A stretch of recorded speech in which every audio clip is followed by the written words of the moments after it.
Bonjour. Les audios de l'Esprit de prophétie sont mis à votre disposition pour permettre à ceux qui le souhaitent d'écouter à toute heure les écrits de la sœur White. Bonne écoute. La tragédie des siècles, chapitre 1er, la destruction de Jérusalem.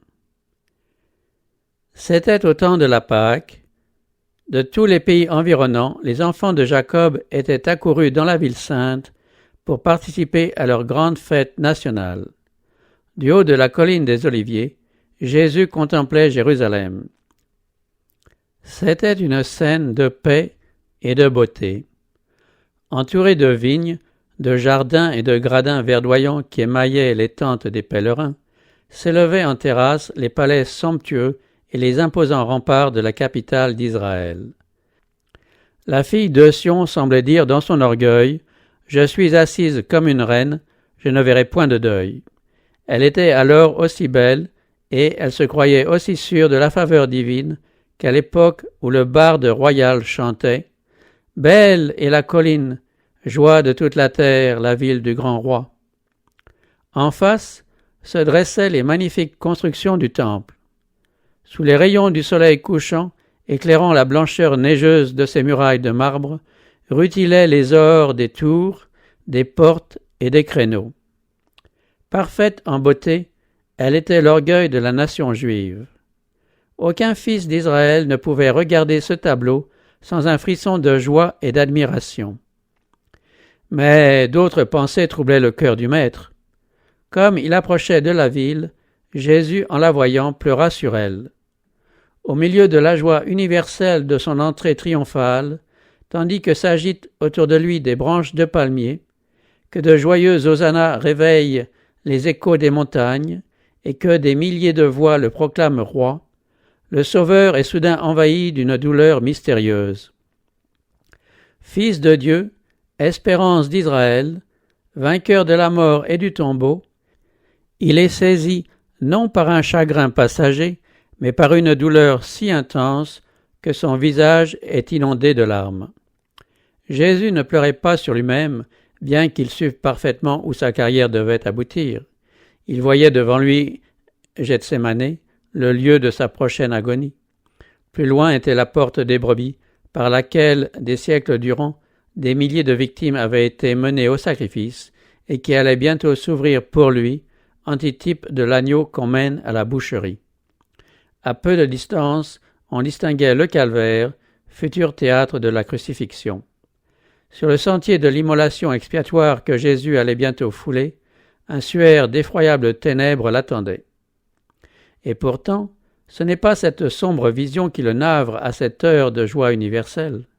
Aucun pressentiment de l'angoisse surhumaine qui l'attend ne vient jeter son ombre sur son esprit dépourvu d'égoïsme. Jésus pleure sur le sort inexorable de Jérusalem. Il pleure sur l'aveuglement et l'impénitence de ceux qu'il est venu sauver. Plus de 1000 ans d'histoire se déroulaient devant le Sauveur. La faveur et la sollicitude divine, dont le peuple élu avait été l'objet, repassaient devant ses yeux. Là, sur la colline de Morija, le jeune Isaac, victime volontaire, emblème des souffrances du Fils de Dieu, s'était laissé lier sur l'autel. Là aussi, l'alliance, la glorieuse promesse messianique, avait été confirmée au Père des croyants. Là encore, la fumée du sacrifice offert par David sur l'aire d'Ornan, le Jébusien, avait détourné l'épée de l'ange destructeur. Plus que tout autre lieu sur la terre, Jérusalem avait été honorée d'en haut. L'Éternel avait choisi Sion, il l'avait désiré pour son séjour. Des siècles durant, les prophètes y avaient fait entendre leurs avertissements. Les sacrificateurs y avaient agité leurs encensoirs, et les nuages de l'encens étaient montés devant Dieu avec les prières des adorateurs. Chaque jour, le sang des agneaux figurant l'agneau de Dieu y avait été versé. Jéhovah avait manifesté sa puissance dans la nuée éclatante au-dessus du propitiatoire. Là enfin, l'échelle mystique unissant le ciel à la terre, et sur laquelle les anges de Dieu montaient et descendaient, avait ouvert aux hommes l'accès au lieu très saint. Si Israël était resté fidèle à son Dieu, Jérusalem eût subsisté à toujours. Mais l'histoire de ce peuple favorisé entre tous n'avait été qu'une longue série d'infidélités et d'apostasies. Il avait résisté à la grâce céleste, méconnu et méprisé ses privilèges. Quoique Israël se fût moqué des envoyés de Dieu, qu'il eût méprisé ses paroles et se fût raillé de ses prophètes, Jéhovah ne s'en était pas moins manifesté à lui comme un Dieu miséricordieux et compatissant, lent à la colère, riche en bonté et en fidélité. Maintes fois repoussé, la miséricorde continuait à faire entendre ses appels. Dans un amour plus tendre que celui d'un père pour le fils qu'il chérit, le Dieu de leur père avait donné de bonne heure à ses envoyés la mission d'avertir son peuple qu'il voulait épargner. Les appels, les supplications et les réprimandes ayant échoué, il leur avait envoyé ce qu'il avait de plus précieux au ciel, que dis-je, il leur avait donné le ciel tout entier dans ce seul don. C'est lui qui avait transplanté d'Égypte en Canaan la vigne d'Israël, dont sa main avait écarté les nations. Il l'avait entourée d'une haie. « Qu'avait-il encore à faire à ma vigne que je n'ai pas fait pour elle » s'écrie-t-il. Alors qu'elle avait produit seulement des grappes sauvages, quand il en attendait des raisins, il était venu à elle en personne, espérant encore la sauver de la destruction. Infatigablement, il l'avait labourée, taillée, chérie.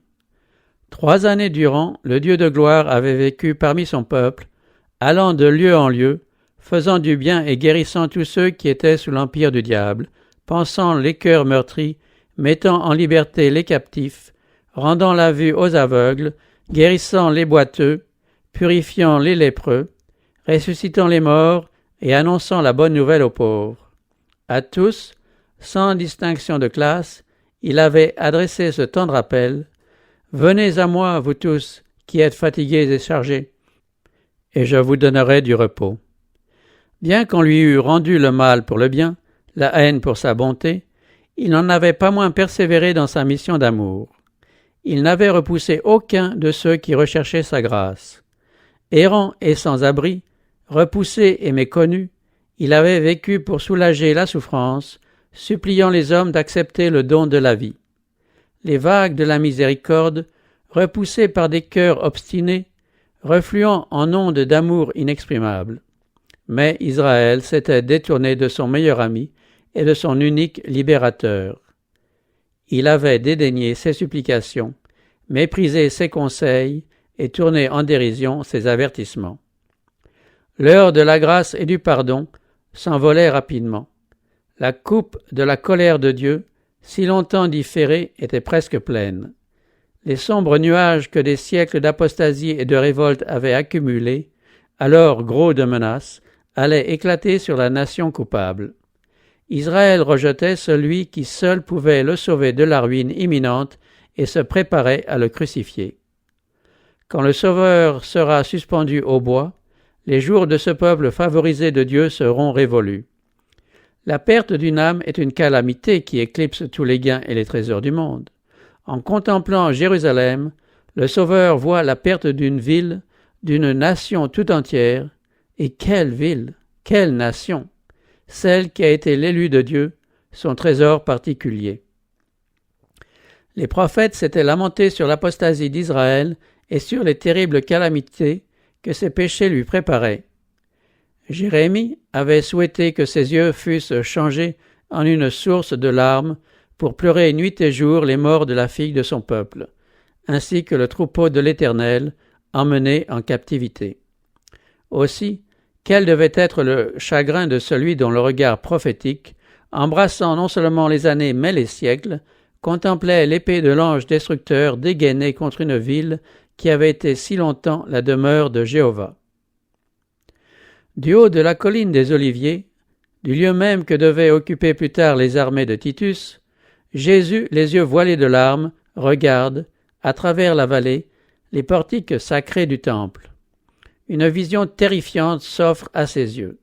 Il voit une armée étrangère entourant la muraille de Jérusalem. Il perçoit le bruit sourd des légions en marche. il entend monter de la ville assiégée les lamentations des femmes et des enfants demandant du pain. Il assiste à l'incendie de la sainte demeure, de ses palais et de ses tours, bientôt transformés en monceaux de ruines fumantes. Franchissant les siècles, son regard voit le peuple de l'Alliance, dispersé en tout pays comme des épaves sur un rivage désolé. Mais dans les châtiments prêts à fondre sur Jérusalem, il n'aperçoit que les premières gouttes de la coupe amère qu'elle devra, au jugement final, vider jusqu'à la lie. Aussi, la compassion divine éclate-t-elle en cette exclamation douloureuse. « Si toi aussi, au moins en ce jour qui t'est donné, tu connaissais les choses qui appartiennent à ta paix. Mais maintenant, elles sont cachées à tes yeux. Il viendra sur toi des jours où tes ennemis t'environneront de tranchées, t'enfermeront et te serreront de toutes parts. Ils te détruiront, toi et tes enfants au milieu de toi, et ils ne laisseront pas en toi pierre sur pierre, parce que tu n'as pas connu le temps où tu as été visité. Jérusalem, Jérusalem, qui tue les prophètes et qui lapide ceux qui te sont envoyés.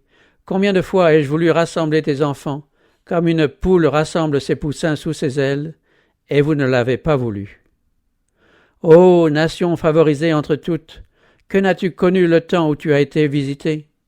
J'ai retenu le bras de l'ange de la justice, je t'ai appelé à la repentance, mais en vain. Ce ne sont pas seulement des serviteurs, des envoyés et des prophètes que tu as repoussés, rejetés, c'est le Saint d'Israël, ton Rédempteur. Si tu péris, toi seul en seras responsable. Et vous ne voulez pas venir à moi pour avoir la vie. C'étaient aussi les malheurs de toute la famille d'Adam qui arrachaient au Sauveur ce cri amer. En Jérusalem, Jésus voyait le symbole d'un monde endurci, incrédule, rebelle, se précipitant au-devant des jugements de Dieu. Il lisait l'histoire du péché et de la souffrance humaine, écrite dans les larmes et le sang. Ému d'une compassion infinie pour les affligés et les malheureux, il aurait voulu les en préserver tous. Mais comment pouvait-il arrêter le flot des calamités déferlant sur le monde quand, alors qu'il était prêt à se livrer à la mort pour les sauver, si peu d'âmes cherchaient en lui leur unique secours? La majesté du ciel en larmes. Le Fils du Dieu infini, courbé par la douleur et secoué par d'amers sanglots. Ce spectacle, qui provoqua dans le ciel un saisissement général, nous révèle la nature odieuse du péché. Il nous montre combien est difficile, même pour le Tout-Puissant, la tâche d'arracher le coupable à la pénalité de la loi divine. Promenant son regard à travers les siècles jusqu'à la dernière génération, Jésus voyait le monde plongé dans un égarement analogue à celui qui causa la ruine de Jérusalem. Le grand péché des Juifs a été la réjection du Christ. Le grand péché du monde chrétien consistera à repousser la loi de Dieu, base de son gouvernement dans le ciel et sur la terre, et à fouler aux pieds ses préceptes. Alors, des millions d'esclaves du péché et de Satan seront condamnés à la seconde mort pour avoir, dans un aveuglement inconcevable, méconnu le jour de leur visitation. 2 jours avant la Pâque, après avoir dénoncé l'hypocrisie des pharisiens, Jésus, sortant du temple pour la dernière fois, se retira de nouveau avec ses disciples sur le mont des Oliviers. Assis avec eux sur les pentes herbeuses dominant la cité, il contemplait une fois encore ses murailles, ses tours, ses palais. Une fois encore, il voyait l'éclatante splendeur du temple couronnant tel un diadème la colline sacrée. 1000 ans auparavant, le psalmiste avait célébré la faveur que Dieu avait accordée à Israël en élisant domicile dans sa sainte demeure. Sa tente est à Salem et sa demeure à Sion. Il préféra la tribu de Juda, la montagne de Sion qu'il aimait, et il bâtit son sanctuaire comme les lieux élevés. Le premier temple avait été construit au cours de la période la plus prospère de l'histoire d'Israël. David avait réuni d'immenses trésors à son intention. Dieu en avait inspiré les plans. Salomon, le plus sage des rois d'Israël, avait présidé à son érection. Ce temple était l'édifice le plus magnifique que le monde ait jamais vu. Et pourtant, parlant du second temple par le prophète Agé, Dieu avait fait cette déclaration: « La gloire de cette dernière maison sera plus grande que celle de la première. je ferai trembler toutes les nations, et le désir de toutes les nations arrivera, et je remplirai cette maison de gloire, dit l'Éternel des armées. Détruit par Nebuchadnezzar, le temple de Salomon avait été reconstruit quelques 500 ans avant Jésus-Christ, après une captivité qui avait duré une vie d'homme. Le peuple était rentré dans un pays dévasté et presque désert. Les vieillards qui avaient vu la gloire du temple de Salomon pleurèrent à la vue des fondations du second temple si inférieures à celles du premier. Le sentiment général était rendu par ces paroles du prophète. Quel est parmi vous le survivant qui a vu cette maison dans sa gloire première? Et comment la voyez-vous maintenant? Telle qu'elle est, ne paraît-elle pas comme rien à vos yeux? Puis il énonçait la promesse selon laquelle la gloire de ce temple serait plus grande encore que celle du premier. En effet, le second temple n'avait pas égalé le premier en magnificence. Il n'avait pas été consacré comme le premier par les signes visibles de la présence divine. Son inauguration n'avait été marquée d'aucune manifestation surnaturelle. Aucune nuée de gloire n'avait envahi le nouveau sanctuaire. Le feu du ciel n'était pas descendu sur l'autel pour consumer le sacrifice. La Shekinah n'avait pas résidé entre les chérubins du lieu très saint. L'arche, le propitiatoire et les tables du témoignage avaient disparu, et aucune voix céleste ne répondait plus au sacrificateur qui consultait Dieu. Durant des siècles, les Juifs s'étaient vainement efforcés de démontrer comment la promesse de Dieu, faite par le prophète Agé, s'était réalisée. L'orgueil et l'incrédulité les aveuglaient sur le sens véritable des paroles du voyant. Ce qui honora le second temple, ce ne fut pas la nuée glorieuse de Jéhovah, mais la présence personnelle de celui en qui habitait corporellement toute la plénitude de la divinité, c'était Dieu manifesté en chair.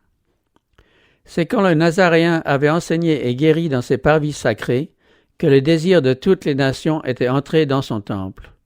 C'est par la présence de Jésus et par cette présence seule que la gloire du second temple surpassa celle du premier. Mais Israël avait dédaigné le don du ciel, et quand l'humble docteur avait franchi le seuil de la porte d'or ce jour-là, la gloire avait abandonné le temple à tout jamais. Déjà ces paroles du Sauveur s'étaient accomplies. Voici, votre maison vous sera laissée déserte. Effarés et consternés à l'ouïe des prédictions du Sauveur touchant la destruction du temple, les disciples voulurent comprendre plus parfaitement le sens de ces paroles.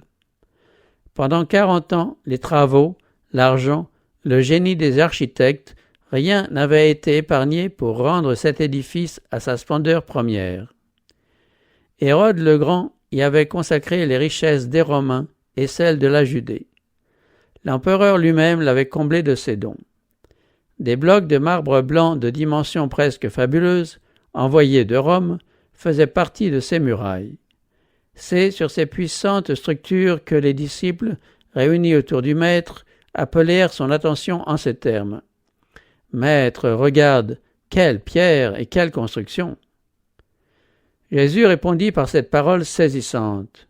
« Je vous le dis en vérité, il ne restera pas ici pierre sur pierre qui ne soit renversée. » Pour les disciples, la destruction de Jérusalem ne pouvait s'accomplir que lors de l'inauguration du règne universel, personnel et glorieux du Messie, pour punir les Juifs impénitents et briser le joug des Romains.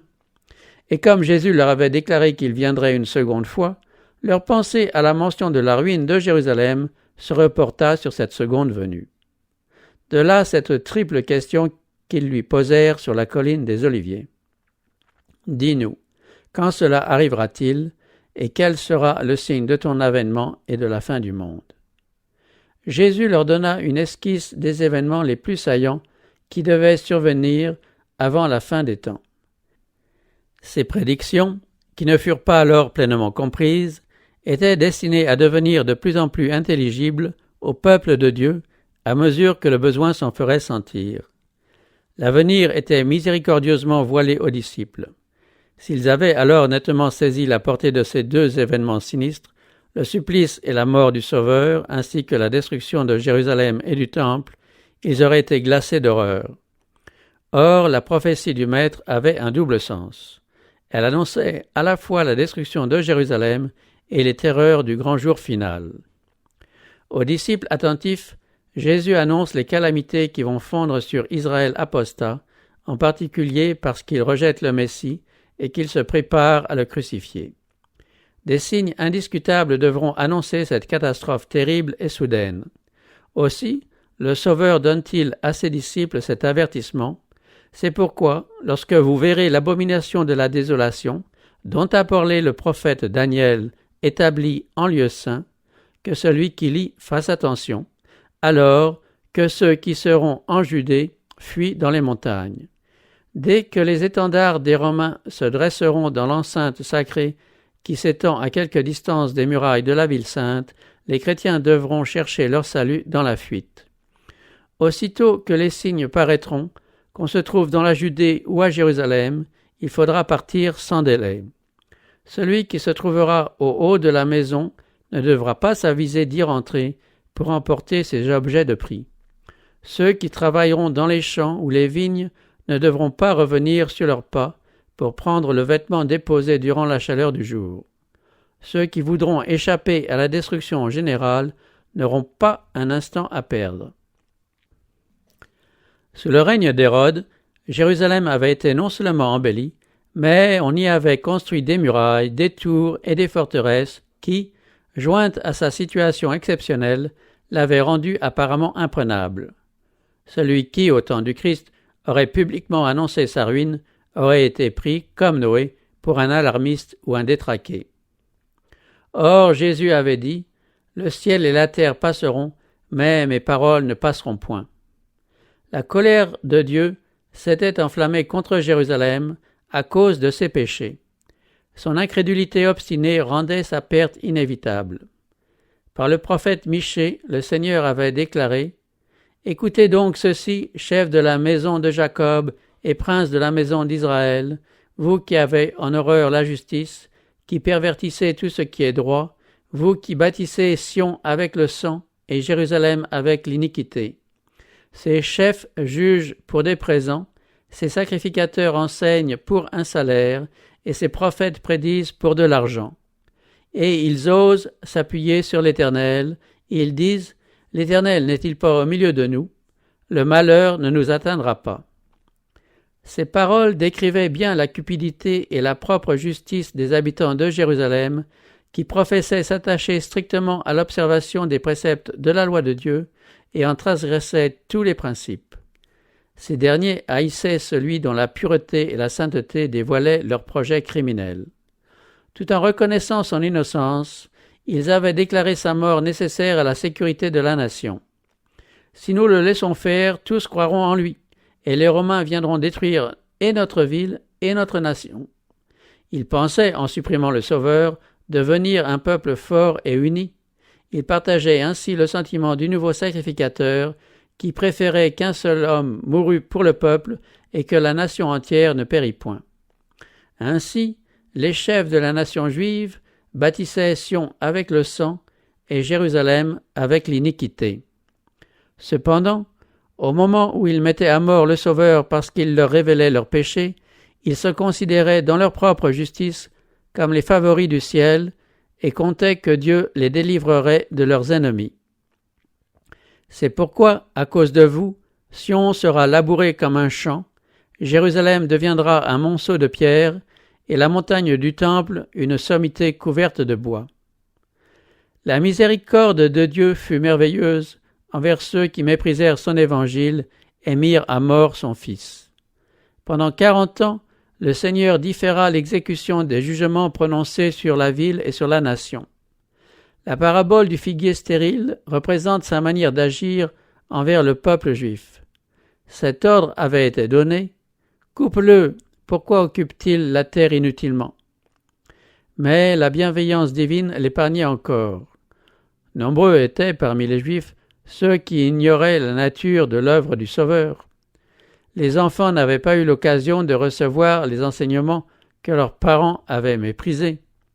Par l'intermédiaire des apôtres, Dieu fit luire sa lumière sur eux. Ils auraient pu se rendre compte de l'accomplissement des prophéties, non seulement dans la naissance et la vie du Christ, mais aussi dans sa mort et sa résurrection. Ils ne furent pas condamnés pour les péchés de leurs parents, mais parce que, après avoir eu connaissance des lumières confiées à ceux-ci, ils rejetèrent celles qui leur avaient été communiquées. Ils avaient ainsi participé aux péchés de leurs parents et comblé la mesure de leur iniquité. La longue patience de Dieu envers Jérusalem semblait confirmer les Juifs dans leur impénitence. Par leur haine et leur cruauté envers les disciples de Jésus, ils rejetèrent le dernier appel de la miséricorde. Aussi, Dieu leur retira-t-il sa protection et les abandonna-t-il à Satan et à ses anges. La nation fut livrée entre les mains du chef qu'elle s'était choisi. Les Juifs avaient dédaigné la grâce de celui qui leur eût assuré la victoire sur les mauvais penchants qui étaient devenus leurs maîtres. Livrés à la violence de leur passion, ils ne raisonnaient plus. Esclaves des emportements d'une fureur aveugle, ces malheureux se livraient à des actes d'une cruauté satanique.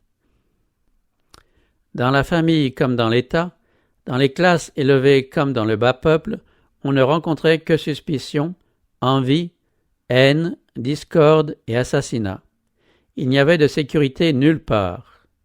Amis et intimes se trahissaient mutuellement. Les parents tuaient leurs enfants et les enfants tuaient leurs parents. Les chefs n'avaient aucun empire sur eux-mêmes. Leur passion indomptée en faisait des tyrans.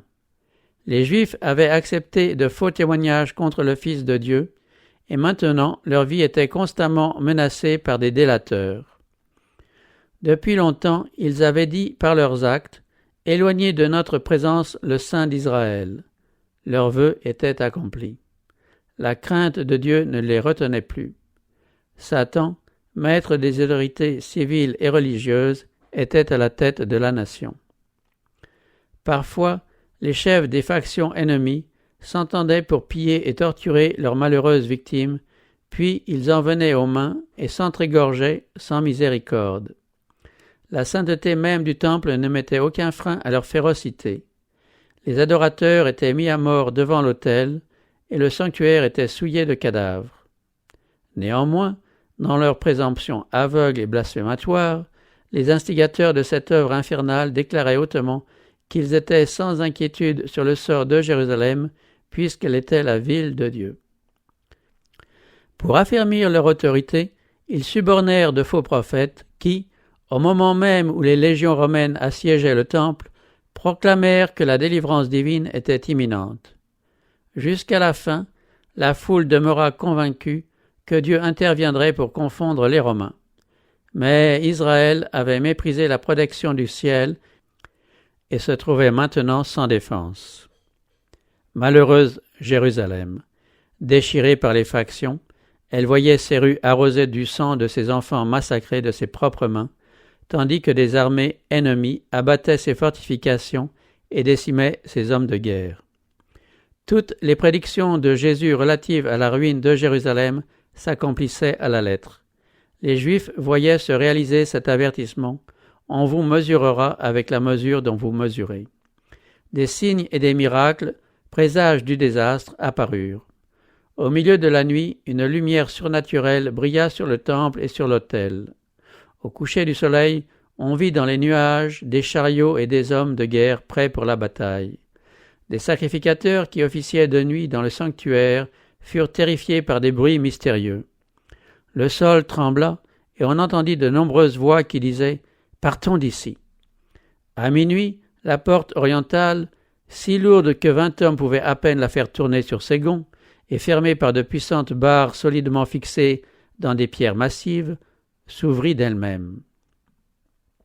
7 années durant, on entendit un homme annoncer dans les rues de Jérusalem les malheurs qui allaient fondre sur la ville.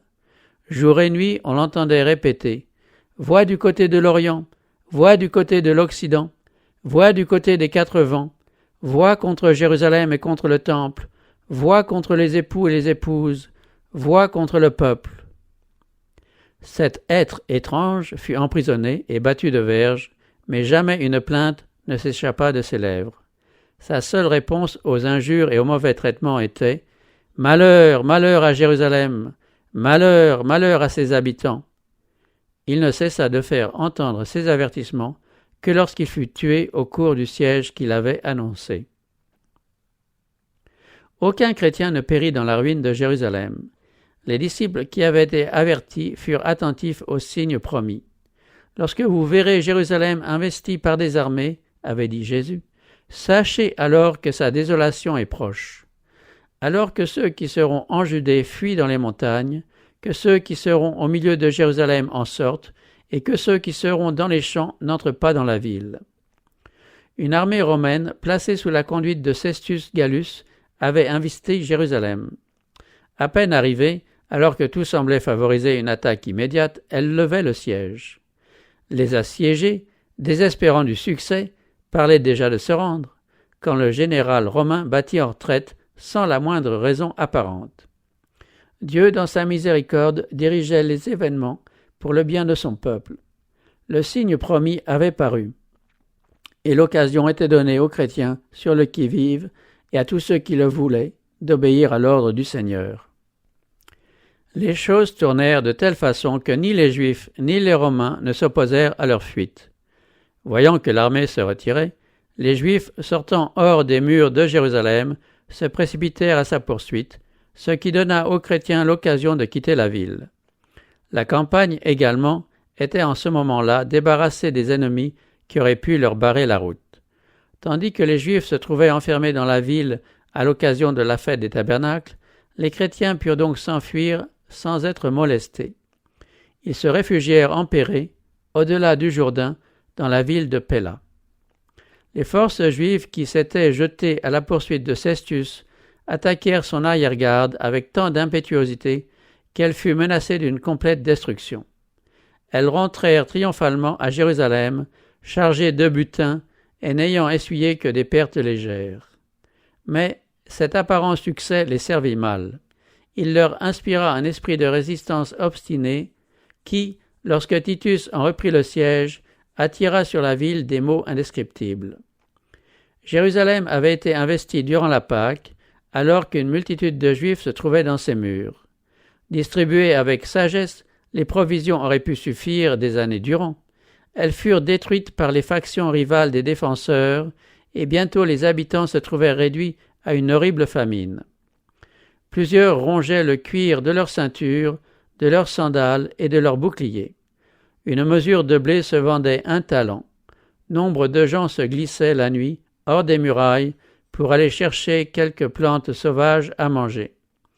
Les uns étaient capturés et livrés à la torture, tandis que ceux qui réussissaient à rentrer dans la ville étaient souvent dépouillés des provisions qu'ils avaient si chèrement obtenues.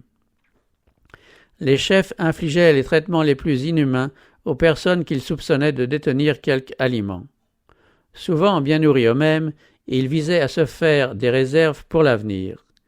Des milliers périssaient par la famine et par la peste. Les affections naturelles semblaient éteintes. Des maris volaient leurs femmes et des femmes leurs maris. Des enfants arrachaient la nourriture de la bouche de leurs vieux parents. La question du prophète, une femme oublie-t-elle l'enfant qu'elle allait, reçut cette réponse dans l'enceinte de cette ville perdue. Les femmes, malgré leur tendresse, font cuire leurs enfants, ils leur servent de nourriture au milieu du désastre de la fille de mon peuple. Alors s'accomplit également la prédiction faite 14 siècles auparavant. La femme d'entre vous la plus délicate et la plus habituée à la mollesse, qui par mollesse et par délicatesse n'essayait pas de poser à terre la plante de son pied, aura un œil sans pitié pour le mari qui repose sur son sein, pour son fils et pour sa fille, elle ne leur donnera rien. Des enfants qu'elle mettra au monde, car, manquant de tout, elle en fera secrètement sa nourriture au milieu de l'angoisse et de la détresse, où te réduira ton ennemi dans tes portes. Pour forcer les Juifs à se rendre, les Romains tentèrent de les terroriser. Les prisonniers qui résistaient au moment de leur capture étaient battus de verges, torturés et crucifiés sous les murs de la ville. Il en périssait ainsi journellement des centaines, au point que, dans la vallée de Josaphat et sur le calvaire, les croix furent bientôt si nombreuses qu'on pouvait à peine passer entre elles. Ainsi se réalisait la terrible imprécation prononcée par les Juifs devant le tribunal de Pilate, que son sang retombe sur nous et sur nos enfants. Titus, rempli d'horreur à la vue des monceaux de cadavres qui encombraient les vallées, eût été heureux de mettre un terme à ces scènes abominables et d'épargner à Jérusalem une partie de ses maux. Saisi d'admiration à la vue du temple qu'il contemplait du haut de la colline des Oliviers, il défendit à ses soldats de porter la main sur cette merveille. Avant de tenter l'assaut de la forteresse, il supplia les chefs des Juifs de ne pas le contraindre à souiller de sang le sanctuaire et promit que s'il consentait à aller combattre ailleurs, aucun soldat romain ne profanerait le temple. Dans un appel éloquent, Joseph, leur compatriote, les supplia de se rendre et d'assurer ainsi leur salut et celui du lieu sacré. À ce dernier médiateur humain, les Juifs répondirent par des imprécations et des quolibets. Ils avaient fermé l'oreille à la voix du Fils de Dieu. Maintenant, toutes les supplications ne faisaient que les rendre plus obstinés à résister jusqu'au bout. Titus ne réussit pas à sauver le temple. Un plus grand que lui avait déclaré qu'il n'en resterait pas pierre sur pierre. L'aveugle obstination des chefs juifs et les crimes affreux perpétrés dans la ville assiégée excitèrent à tel point l'horreur et l'indignation des soldats romains que Titus finit par se décider à prendre le temple d'assaut, résolu toutefois à le conserver s'il était possible. Mais ses ordres furent négligés. Un soir, à peine s'était-il retiré dans sa tente, que les Juifs, sortant du temple, attaquèrent les assaillants. Dans la chaleur du combat, un soldat jeta un brandon allumé à travers le portique. Bientôt, les salles boisées de cèdre qui entouraient le temple furent la proie des flammes. Accourant en hâte sur les lieux avec ses légionnaires, Titus donna l'ordre de combattre l'incendie. Il ne fut pas obéi. Dans leur rage, les soldats passèrent au fil de l'épée un grand nombre de ceux qui s'étaient réfugiés dans le lieu sacré. Le sang coulait comme de l'eau sur les marches du temple. Des milliers de Juifs périrent. Le bruit de la bataille était dominé par des voix qui disaient « Ikabod », c'est-à-dire « la gloire s'en est allée ». Titus n'avait pas réussi à apaiser la fureur de la soldatesque.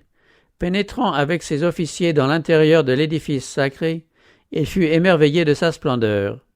Et comme les flammes n'avaient pas encore atteint le lieu saint, tentant un dernier effort pour le sauver, il conjura ses soldats de combattre les progrès de l'incendie. Armé de son bâton de commandement, le centenier Liberalis s'efforça d'imposer l'obéissance. Mais la présence même du général en chef ne parvint pas à arrêter la rage des Romains contre les Juifs. Rien ne put faire entendre raison à des hommes aveuglés par le carnage et alléchés par l'appât du pillage.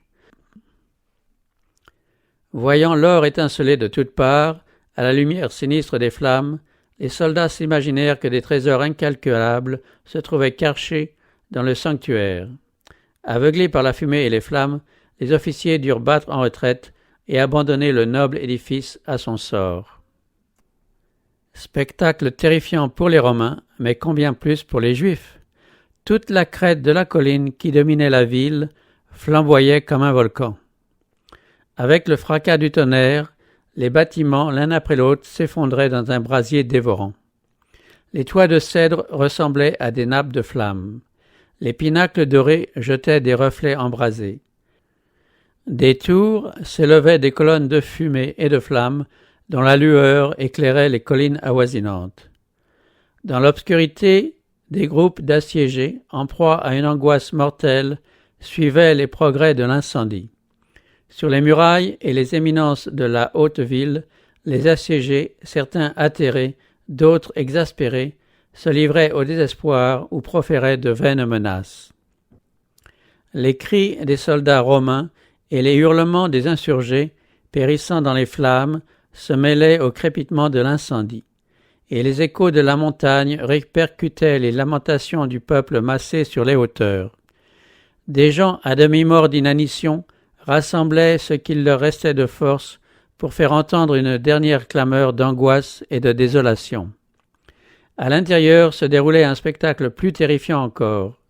Hommes et femmes, jeunes et vieux, insurgés et sacrificateurs, combattants et suppliants, étaient massacrés sans miséricorde. Et comme le nombre des tués dépassait celui des égorgeurs, les légionnaires, poursuivant leur œuvre d'extermination, devaient escalader des monceaux de cadavres. Le temple détruit, la ville ne tarda pas à tomber tout entière entre les mains des Romains. Les chefs juifs avaient délaissé leur tour imprenable, Titus trouva celle-ci abandonnée. Après les avoir contemplées avec étonnement, il déclara que Dieu seul avait pu les lui livrer. Ces machines de guerre auraient été impuissantes contre elles. La ville et le temple furent rasés, l'emplacement du saint lieu fut labouré comme un champ. Au cours du siège et du massacre, plus d'1 million de Juifs avaient perdu la vie.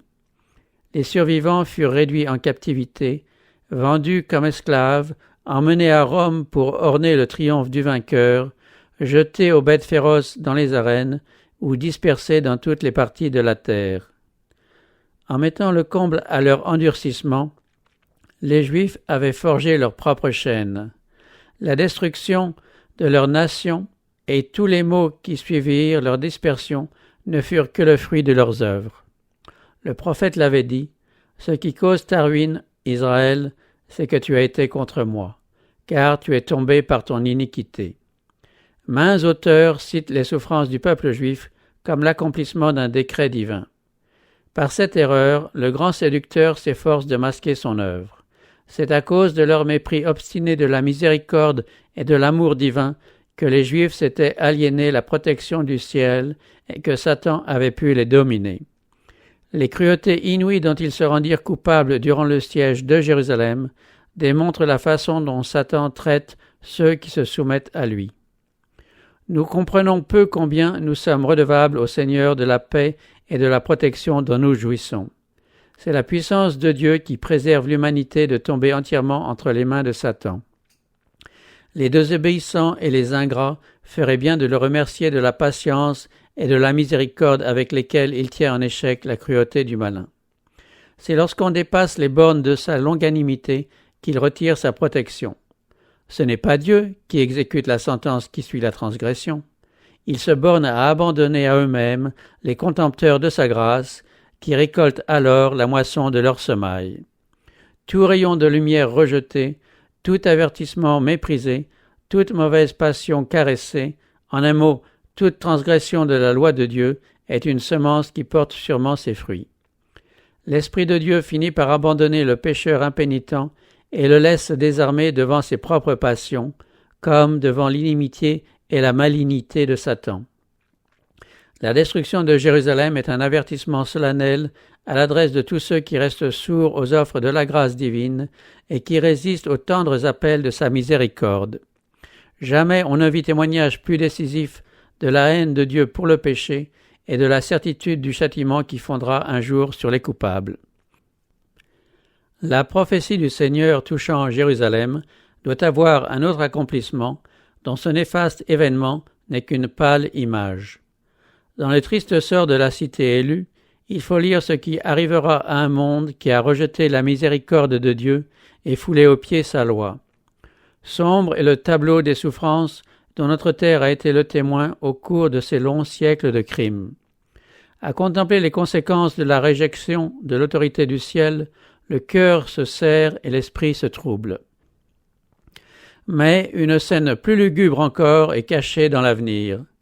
La longue procession de tumultes, de conflits, de révolutions dont les annales du passé sont faites est peu de chose en regard des terreurs du jour de Dieu, jour où l'Esprit, renonçant à son rôle protecteur, abandonnera entièrement les pécheurs à l'explosion des passions et de la fureur humaine et diabolique.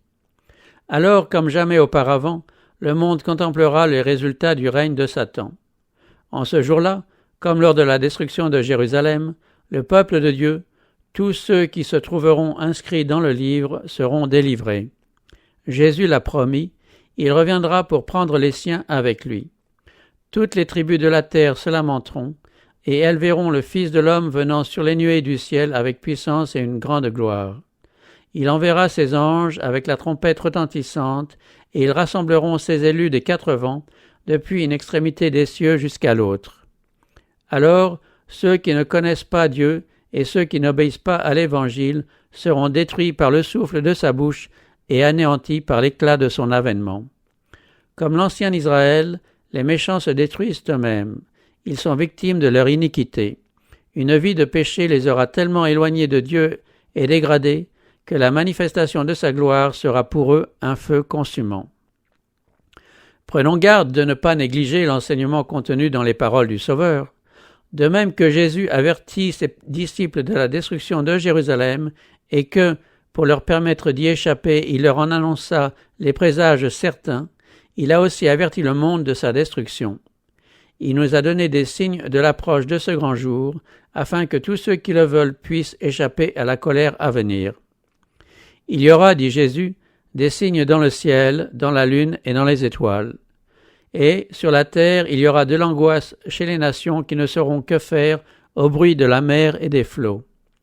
Il a voulu que les témoins de signes avant-coureurs de sa venue sachent qu'elle est proche à la porte.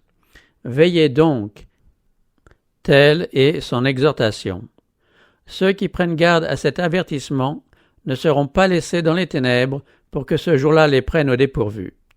Mais pour ceux qui ne veillent pas, le jour du Seigneur viendra comme un voleur dans la nuit.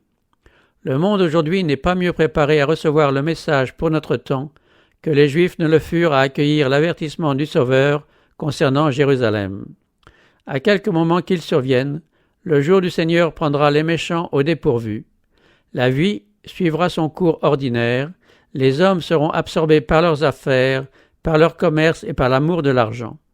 Les conducteurs de la pensée religieuse exalteront les progrès et les lumières du siècle, et les masses seront bercées dans une fausse sécurité. Alors, tel un voleur qui pénètre à minuit dans une demeure mal gardée, une ruine soudaine surprendra les inconscients et les impies, et ils n'échapperont point.